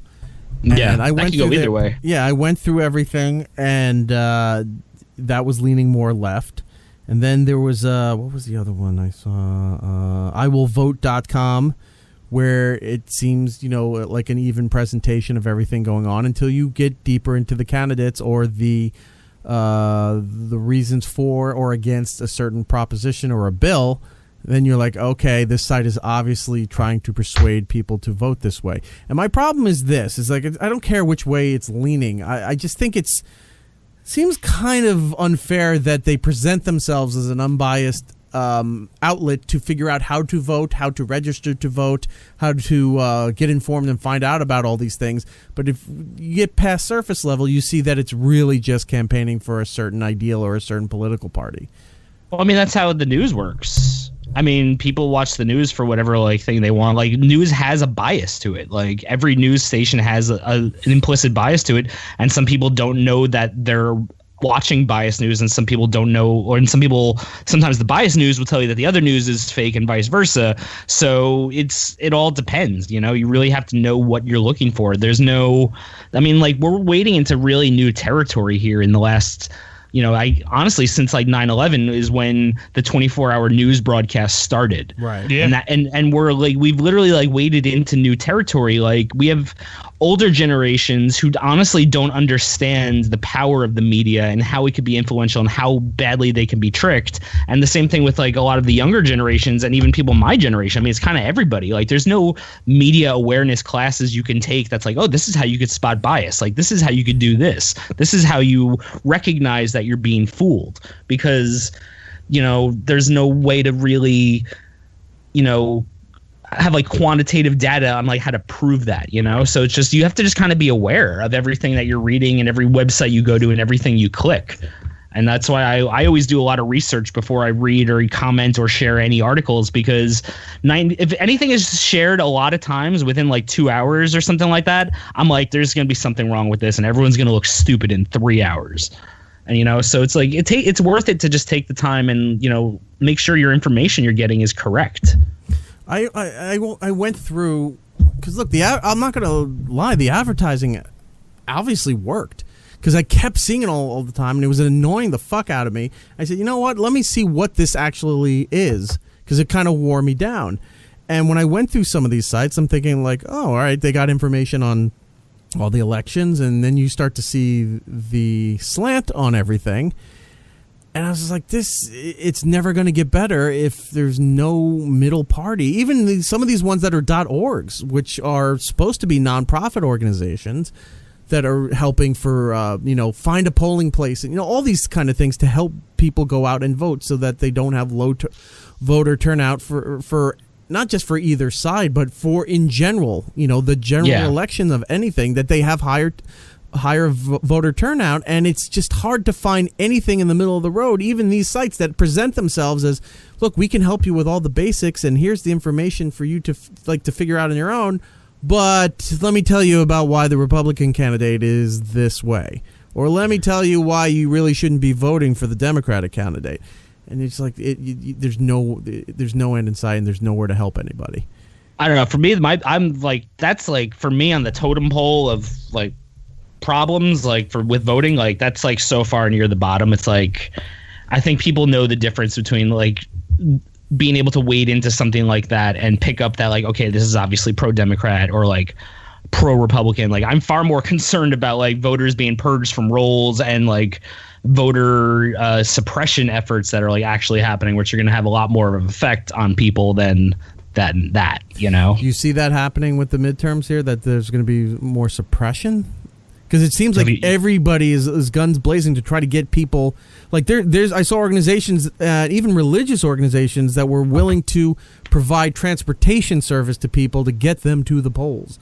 Oh, yeah, but then they can get to the polls, and that's when the voter suppression happens. And it's oh, you've been purged from the rolls. Because of this, you're not allowed to vote. Because of this, you're not allowed to vote. And it's happening literally in every single state in the country right now. What are the issues that people are being called on that they're not allowed to vote? Well, the guy who's running for it's either South Carolina. It's Georgia. The guy who's running, I believe, for governor of Georgia has been purging people from the voter rolls and he's the guy who's running on the Republican ticket is in charge of who's allowed to vote. How is that possible? America. That's the problem. And like all these people are like, I'm not allowed to vote now. That's why like Oprah was down there and all these people have been down there. They're like, yo, this is like a serious problem that a man who's running for governor is allowed to be in charge of who votes. Like this is like voter suppression shit that's happening. Like it's major. It's happening in Texas. Wow.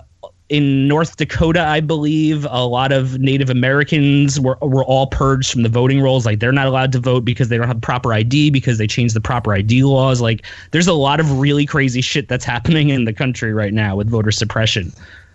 I'll have to look that up. Which is far worse than like, oh yeah, you clicked on this link and it's gonna like try and persuade you to this. Like go into the poll and be like, yeah, you're not allowed to vote. Like people showing up with driver's licenses, leases, like birth Passports, certificates, and being told they're not allowed to vote, like kind of shit. Is it because they didn't register in time? No, it's just people who were registered and like their name is not on the roll now. All right, I see that's something I got to look up because I don't understand how if you're registered to vote, how you are not allowed to vote. I've seen it all. I wasn't allowed to vote during the primaries. I went and they told me I was purged from the voter roll, and then I wrote them an email and they're like, "Oh yeah, we made a mistake, so you can remail in an absentee ballot now, even though everything has already been taken care of." You don't have to say your affiliation, but are you registered to a party that would allow you to vote in a primary? Because primaries are usually for people within a party to vote for the candidates that are going to represent them in a bigger election. Yeah, well, I was registered, but they changed my registration to a different party. So I was registered under the Reform Party, so I could only vote for Reform candidates, right? And I didn't know any of them, so I just didn't vote because I was like, I don't know who these people are, so I'm not voting for them. And I was like, well, whatever's going to happen is going to happen. And then when the general election comes up, I could just vote on. But yeah, I was not allowed to vote for my specific party, even though I previously did. So I have no idea why that happened. Wow, that's messed up. Yeah. But I checked my voter roll and I'm good now. But yeah, that shit's happening, man. There's a lot of crazy stuff going on. I was not aware of that. I'll have to. Because the problem don't want to drag the show down with politics. No, but the problem is because there's so much news going on that either you're focusing on other things or it just goes in one ear out the other because there's too much info. Like we talked about last week with brain burnout. There's too much stuff going on that it's like, oh yeah, I did see that piece. I can't believe I didn't even process what I just watched. Yeah. Because of that. But Tuesday, November 6th, big election day in the United States. Go out and vote for whoever you feel is going to best represent you. We're not picking sides on anything, but it is important. You should definitely go out and vote. Those ads were getting me to the point where I was so annoyed. I'm like, maybe I just won't vote out of spite, but I came to calmer heads prevailed, and I got to figure out how to get over there that morning to do it. Yeah, you'll find a way. I think polls are open until like 9 or 10 anyway, so. All right. Let's take a break. When we come back, we got to do TV, movies, some video game stuff. All right. We'll be right back. It's Erik Nagel with Erik and Giddles. More next. It's Erik Nagel. Follow the show on Twitter, Instagram, Snapchat, YouTube, and Facebook at It's Erik Nagel. Hey, it's Ken Jeong, and you're listening to It's Erik Nagel. Welcome back to It's Erik Nagel. Me, Giddles, Trevor here with you. Looking at the box office from last weekend. No surprise, the brand new Halloween movie getting really good reviews from people who are fans of the franchise, coming in at number 1. Number 2, A Star is Born with Bradley Cooper, Lady Gaga, and Lady Gaga? Lady Gaga. And I'm told an amazing role as her father by one Andrew Dice Clay. I kind of want to go see that movie.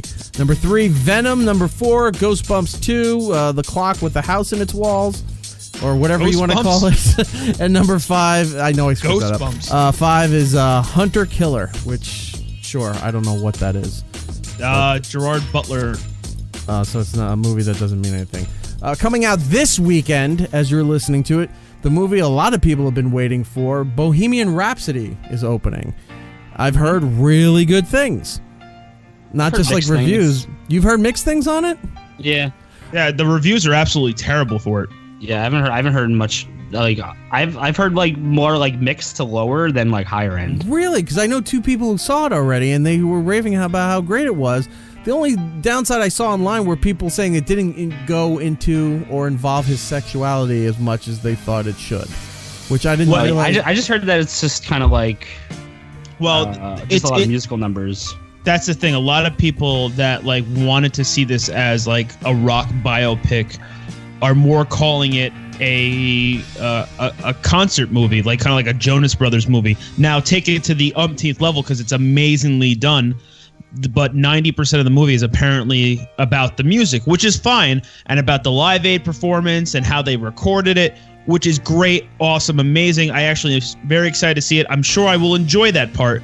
But I also kind of wanted to see, the documentary side about how Queen started or how Freddie got involved and what he was like and stuff like that. And hear a lot of that part through Brian May and Queen was completely written out or downplayed by 1,000%. You can tell that he's gay or bi in there. He was, because during the time that, Queen was out and Freddie was out, you just thought he was like a bi guy, but he was 100% gay. And they don't want to really focus on that in the film. They want it to be more about the music, which again is fine. But that's why Sacha Baron Cohen quit the movie. He wanted it to be about Freddie, which he thought was the whole purpose and point of it. And they said no, so that's why he quit / got fired or forced out. It sounds like they kind of did like a Mamma Mia type thing with it, where everyone else wanted more of like a Star is Born type thing. You know what I mean? Yeah, people are going to love this movie. They're still going to like the production value and like the knowledge that they gain from it. But if you're looking for a biopic about Freddie Mercury, it's probably not this movie. Okay. Well, I still think I'm going to go see it. I'm 100% going to go see it. I mean, I love Queen. It's just, I don't think it's what everyone might think it's going to be. Also opening this weekend is Disney's The Nutcracker and the Four Realms. It's a new telling of the Nutcracker story. Keira Knightley. Next weekend looks pretty good. Keira Knightley. Yeah. Next weekend looks pretty good. The new Dr. Seuss The Grinch movie actually looked pretty good. More Grinch movies? It's an animated Jim Carrey? movie. No, not Jim Carrey. I didn't like Jim Carrey's what is it called? What is it called though? It's called Dr. Seuss's The Grinch. Oh, okay. Yep. Yeah. And also if you watch either the Swedish or the English version of the Girl with the Dragon Tattoo stories, there's a new one coming out next weekend, Girl in the Spider's Web. It's a new dragon tattoo story. So if you like that franchise, this is here now, so you're probably going to enjoy it. Looking at television, anybody catching up on anything new with Netflix? Skittles? Oh, Castlevania. Yeah, I started Castlevania. I only got the first episode in because my internet was acting weird that night, but I love it. Like, it's really good. It picks up right where it left off. It shows a little more of the backstory of what happened with his wife. And I like that it feels like a good comic. Like, you get that the jokes are coming through very well. Like, the way it's written, it feels like the language. The language isn't compromised. Yeah, like they curse really in good. there, but it's appropriate and it makes sense for when they're saying and doing it. It's not forced. Yeah. It's not muffled. It sounds like a regular conversation you would have. Yeah, and I like how I don't really care that much about Simon Belmont because the Dracula story is so much better. Trevor I'm Belmont. Like, I hope. What's up? Trevor Belmont.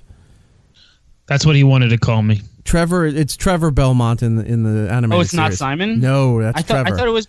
Oh, okay. Simon is like a generation or two before him. Simon's dead.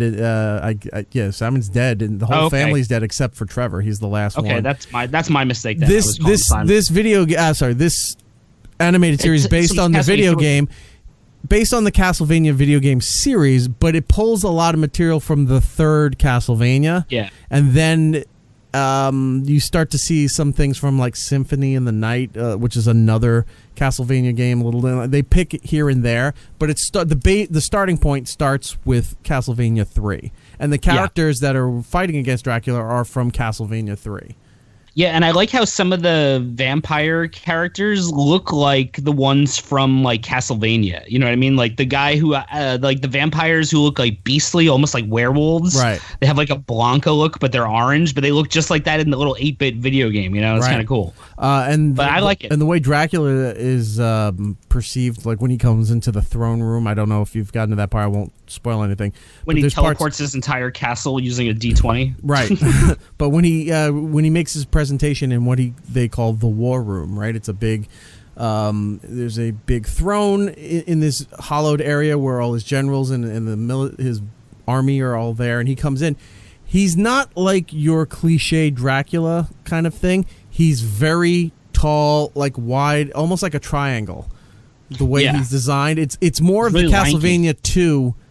Maybe he was that way in 3, but in Castlevania 2, when you fought Dracula, he was this big kind of V-shaped kind of character, and that's what he looks like in this one. Going forward, there's some fight scenes that are insane. You're like, oh, I can't. Wow. That's what I'm so psyched for, because that's what I remember from the first one. It was so gruesome and bloody and fucked up. We'll talk more about it next week, so for Giddles and anybody listening who's either looking for season 2 or never even knew about this, so you can catch up. Next week we'll talk about it. But as it progresses, there's some weird stuff that happens, and you're like, this is amazing that they pulled this off in animation. And the story as well. And it's so good. The first season was only 4 episodes, and it gave you a taste of it, but you wanted so much more. And that was at least a year or so ago. Yeah, it's like I felt a year and a half ago. Yeah, it was very crazy. long. And now season 2 is out. It's 8 episodes, but they're only 25-minute episodes. So it's not investing a whole lot of time to catch up on this. And I'm glad I watched the first season again before starting season 2. Because I would have been completely lost, but it was really good. Trevor, yeah, it might good. be. I can't wait to finish it. It might be a series you would enjoy. I want to check it out. Giddles was telling me before we started recording. It sounds pretty cool. I have not watched The Haunting of Hill House, even though it's on my list, and people still talking about that. Someone just texted me before about it. Like, have you watched it yet? I'm like, no. Heard amazing things. Yes, so I gotta get to that, and then also, so they launched Sabrina, which is in the Archie's universe. You may remember in the 90s if you were growing up then or had kids. Sabrina the Teenage Witch, which was played by Melissa Joan Hart. That was a more campy version of the Sabrina story, which was based on a comic book. This one is very dark. It's very... if you watch Riverdale on the CW, it's very dark, very creepy, very weird source material, loosely based on the Archie universe. Same thing with Sabrina, is played by the daughter of John Hamm from Mad Men. I forgot her name. Yeah. I've heard it's a mixed bag with that show, but again, I'll keep an eye on it. They've already announced it for season 2, and it just came out on Friday. And Netflix said, "Oh, we're doing season 2," so. They're really standing behind this one. We actually have a pretty big rainstorm coming in tomorrow, and from what I heard, it's very Buffy the Vampire Slayers type. And the woman loved that show, so we're gonna probably try to binge it tomorrow. I gotta watch it. I've seen the trailer, and I just heard word of mouth. So if it is more Buffy, then I'll be happy with it. But a lot of people saying it's kind of weird. I'm gonna try to binge it tomorrow, see what happens. I'm trying to think if there's anything.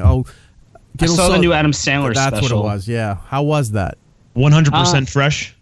Yeah, so here's my review of it. I liked about 75% of it, which is pretty high. Like, there was definitely some jokes where I was like, okay, that was pretty funny. This is not every comedy special, no matter how much you love the comedian or how seasoned a comedian they are, not every comedy special is 100%, great material front to end. Yeah. So that's and this fair. and this was like old school, just Adam Sandler singing songs and, doing that kind of jokey comedy. Right. So I liked it. I thought, like I said, about 75% of it was good. There was some songs where you're just like, okay, like this is cheesy. I saw where this was going, blah, blah, blah. He does a really, really good, like touching tribute to Chris Farley at the end. And it's a really nice like song where he's just like singing about their history and like what he meant to him as a friend. And it's really nice. The only thing I did not like about this, and this is my big problem, was the way it was edited.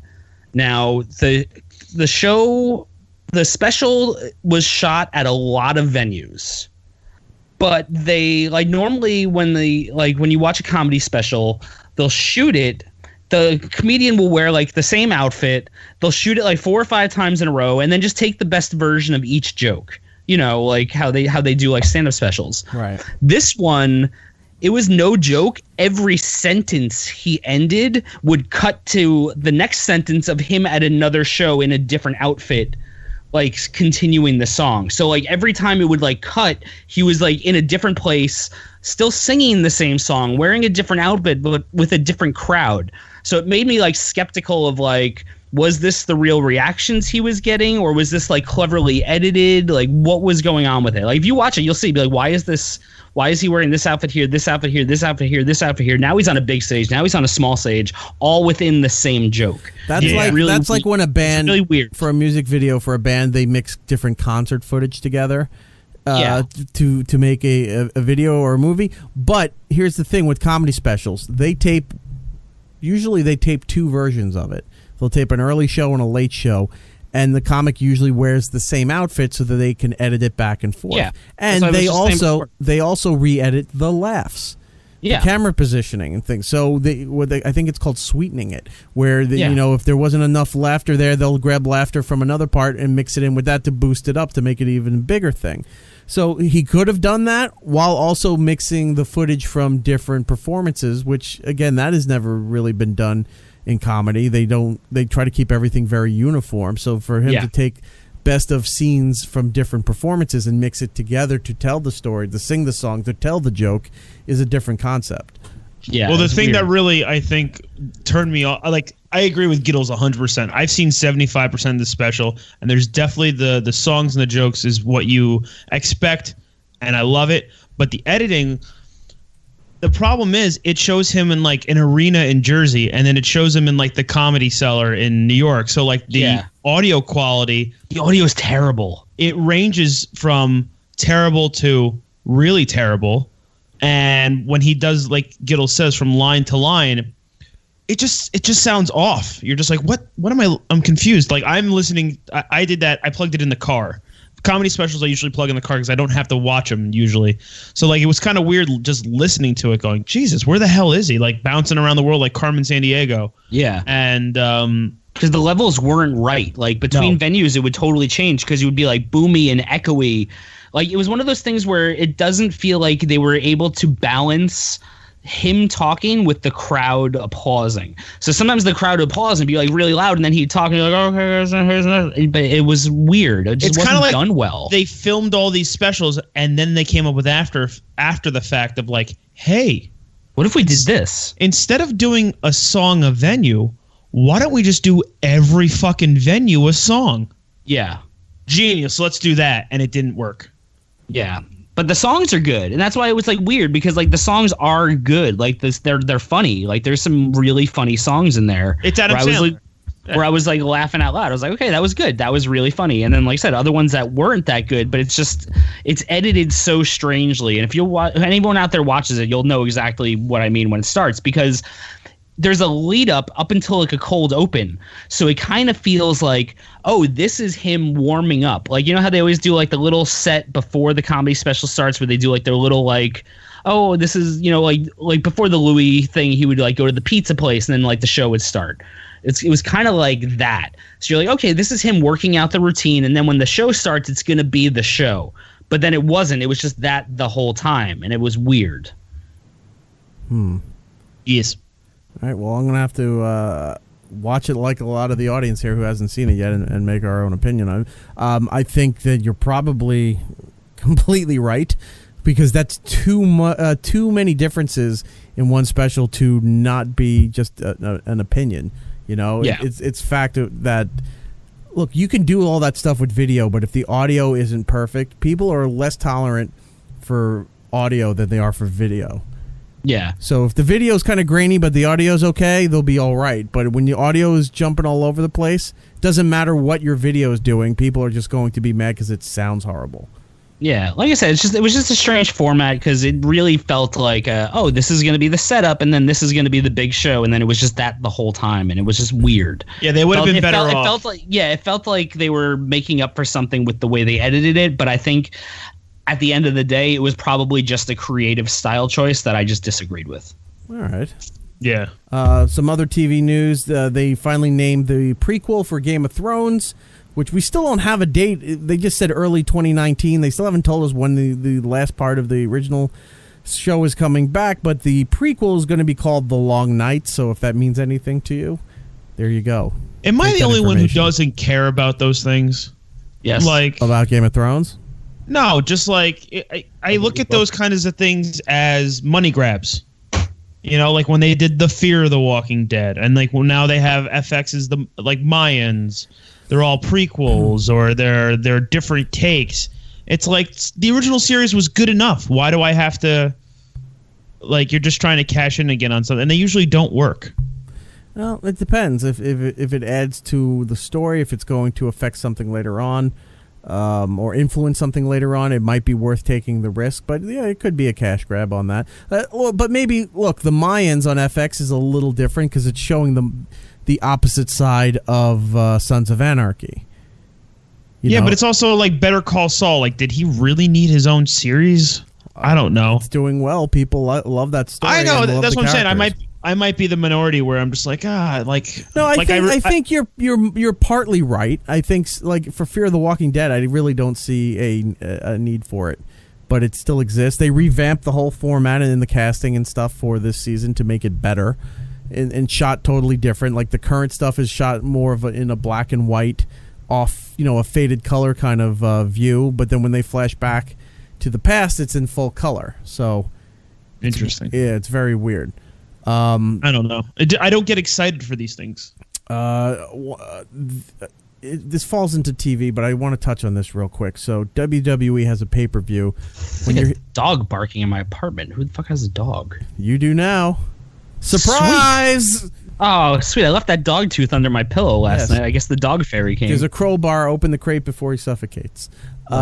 So WWE, told you not to eat that mushroom. As you're hearing this episode, it's either happening today or it's in the past now. But WWE has a pay-per-view that's happening in Saudi Arabia called Crown Jewel.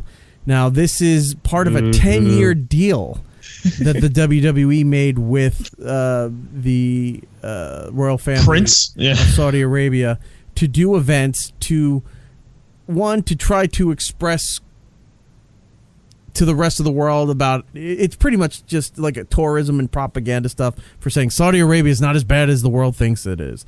And in turn, the WWE's there to do these pay-per-views, these over the top, like they're huge ordeals, and trying to work it where they could eventually get the women to perform over there because the women are not allowed to perform on their shows. So they have to leave the women roster back in the United States while they go over there to perform. So after people weren't happy with the first one, but they watched it. Then, because their women's movement in the WWE is moving so fast and so strong, they just had their first ever women's pay-per-view called Evolution last weekend, and it was a big deal. Like everybody covered it, and it did very well. The following week, you have Crown Jewel, where the women aren't allowed to be a part of it. It's a guys-only thing over in this country that's been notoriously known for not being very good to its women citizens. People have been booing this anytime it's been mentioned on Raw and SmackDown live TV. So as soon as they say Crown Jewel, there's clips. Look online; they're pretty funny. Like there's one where the Undertaker mentions Crown Jewel, and the crowd just starts booing like crazy because Americans aren't happy that we're doing business with them. So they got this pay-per-view. They're murdering journalists and then saying like, "Oh, he died in a fist fight that went wrong." Well, that's what I was leading up to. So the first pay-per-view was before that happened, and people just weren't happy, and they were sort of booing it. Now, with the journalism aspect, the journalist aspect of what happened, the tragic event there, and they're trying to say we didn't know about it. Then they're like, "Oh, we did know about it, but he died by outside causes, or what was it, rogue killers or some rogue assassins." Like the story kept changing, so people were really upset. That's why they were booing every time this pay-per-view was made. Mentioned on their properties. So then you have John Cena, the biggest star in the company, and he transcends the wrestling industry. He's on the Today Show all the time. He's making movies. He's doing television show. He's the top Make-A-Wish granter for that organization. Like he's a big deal, and he's publicly said he was bowing out of this event. That's huge.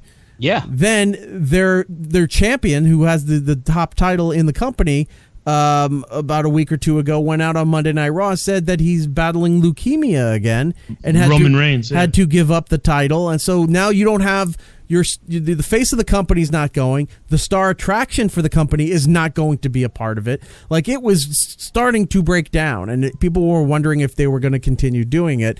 And lo and behold, they said, nope, we're going to proceed as planned. We're going forward with all of this. Now, here's another layer, and this is I feel so bad for this guy because this is the worst place to make your comeback. They've announced that Hulk Hogan will be returning to the WWE as his televised role at Crown Jewel. Now, Hogan I grew up with Hulk Hogan. He was my favorite wrestler. I have a fondness for the guy. He had some trouble in the last several years with a sex tape, and then another tape where he said some unfortunate comments. And he has been the example of trying to repair that and have done everything possible to demonstrate that his penance, his desire to be reformed and forgiven and all the stuff, and WWE came to terms with him and agreed with him, and we're slowly working him back in. Now they're going to make this big debut with him at the worst possible time. This is a PR nightmare for the WWE. Have you seen the pieces John Oliver's been doing about the WWE going to Saudi Arabia? Oh, yeah. Yeah. So this is a big deal. And for this poor guy to try to make his comeback where he's trying to pick up the pieces of his shattered career, to do it at this event is horrible. Well, do you think that maybe they're doing it on purpose because they've lost Cena, because they lost Roman Reigns? No. They're like, okay, what are we going to do to keep people interested? Americans don't want to do it. You have to train to get ready. I'll tell you why. But he's a commentator. I'll tell you why they're doing this. Because the first event they did in Saudi Arabia, the royal family requested, they wanted all these old retired Hall of Famers to come back and make it a big deal. Like, this was supposed to be WrestleMania big, right? They wanted Hulk Hogan, but WWE was not ready to make that commitment yet, so he was not at the first one. Now he's going to be there because it is on the request of the Saudi royal family to be a part of this, and they're using this opportunity to bring him back. And I just think this is a horrible time to do it when he's got his own baggage that he's trying to apologize for and reimage himself, and then you associate him with this event that a lot of the world and a lot of the media is focusing on because of its negative aspects with the Saudi Arabian family. The whole thing is a bad thing from start to finish. Yeah, but they already cashed the check, so they have to do it. I mean, isn't Kane part of it too?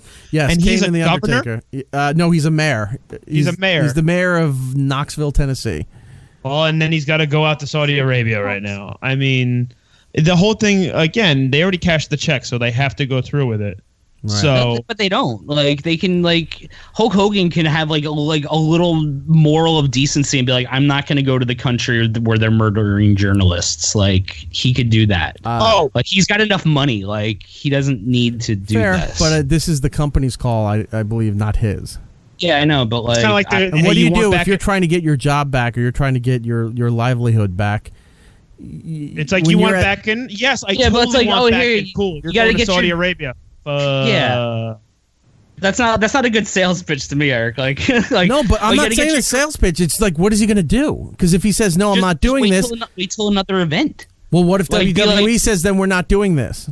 Then they'll go to the WWE. Like, sorry, like, I have to like stand up for what's right and not go to a place like this where they're gonna blatantly lie about this. Like, this is like really fucked up, dude. You're meaning he needs to fight for what's right, fight for your life? Yeah. This is a real American. Thank you for getting that. I appreciate it. I'm just saying, this is not his call. He's a man who's trying to pick up the pieces of his life, and this is the position that he's unfortunately put in. But he has enough money that he doesn't need to pick up pieces of his life. Like, he could do other things. But you know what I mean? Like, he's still got a lawsuit going on with the sex tape, as they're trying to find out who the people who released the tape. He's still dealing with that as well. He may not have with Saudi Arabia, who released the tape. They're like, you better come over here and wrestle, or we're going to release the tape. Well, anyway, that's of interesting programming note. So if I feel like sometimes that's your fandom getting in the way, Eric. Why is that my fandom getting in the way?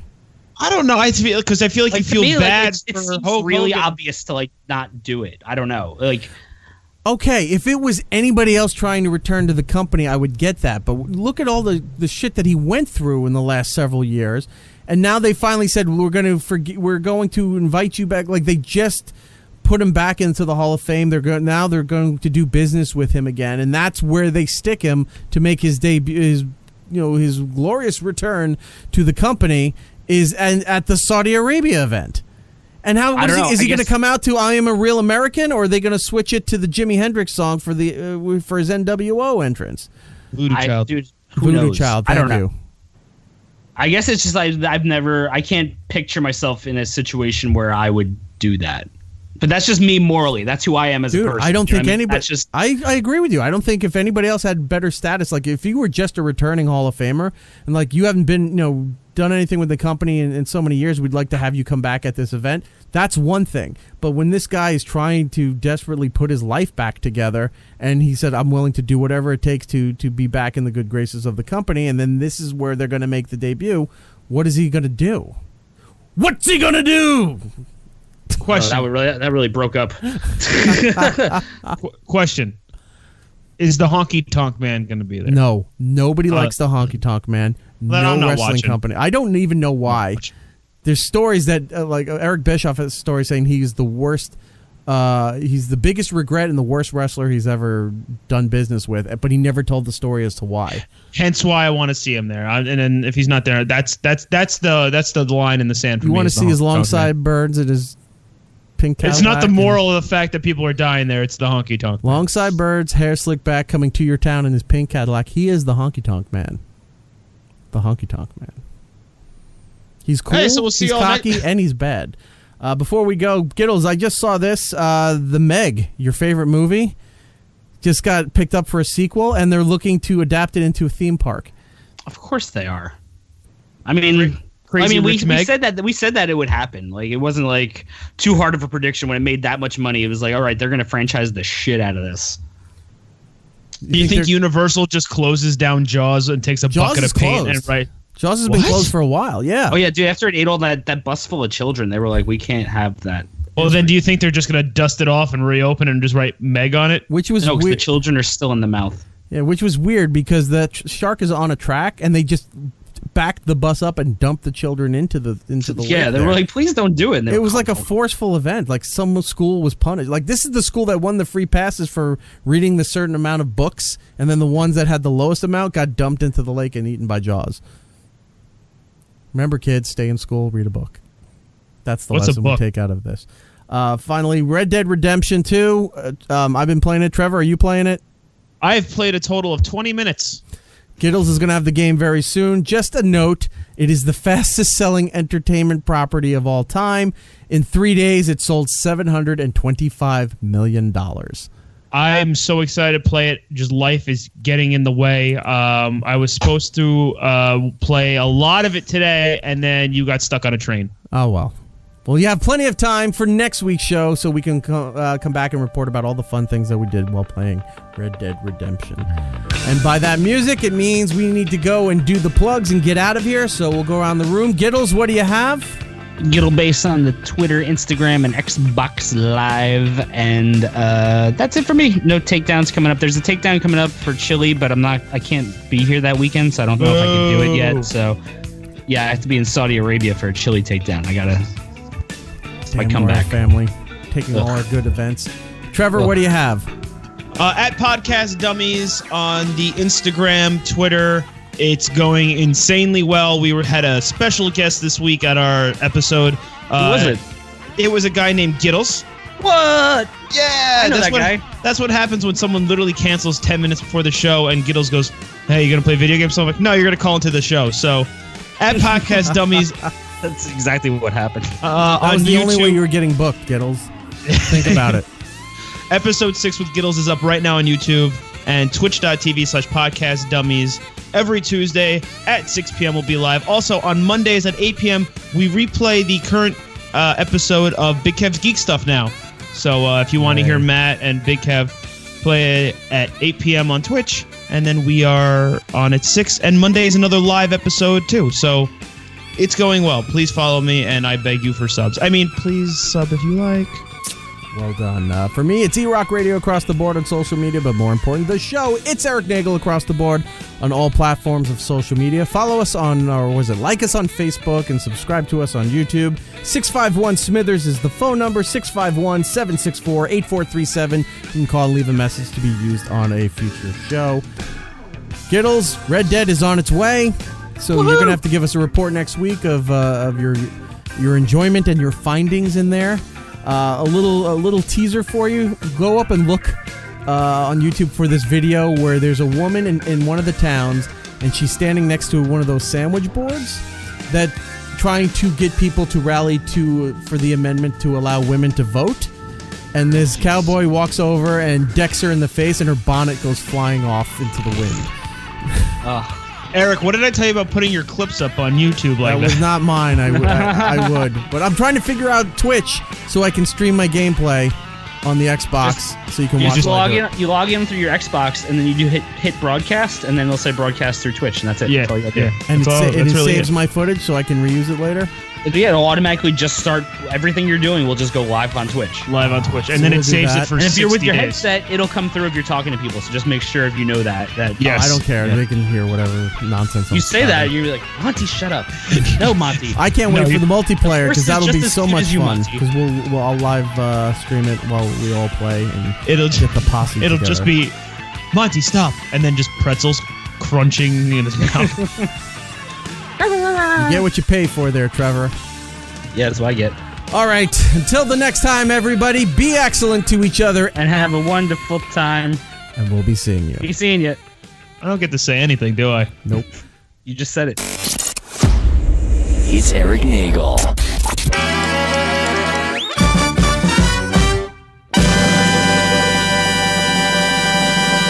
Alas, we're out of time. Follow It's Erik Nagel on Twitter, Facebook, and Instagram. For ways to listen to the show, go to itseriknagel.com. And remember to tell 2 friends, so they can tell 2 friends. And those 2 friends can tell 2 friends. Well,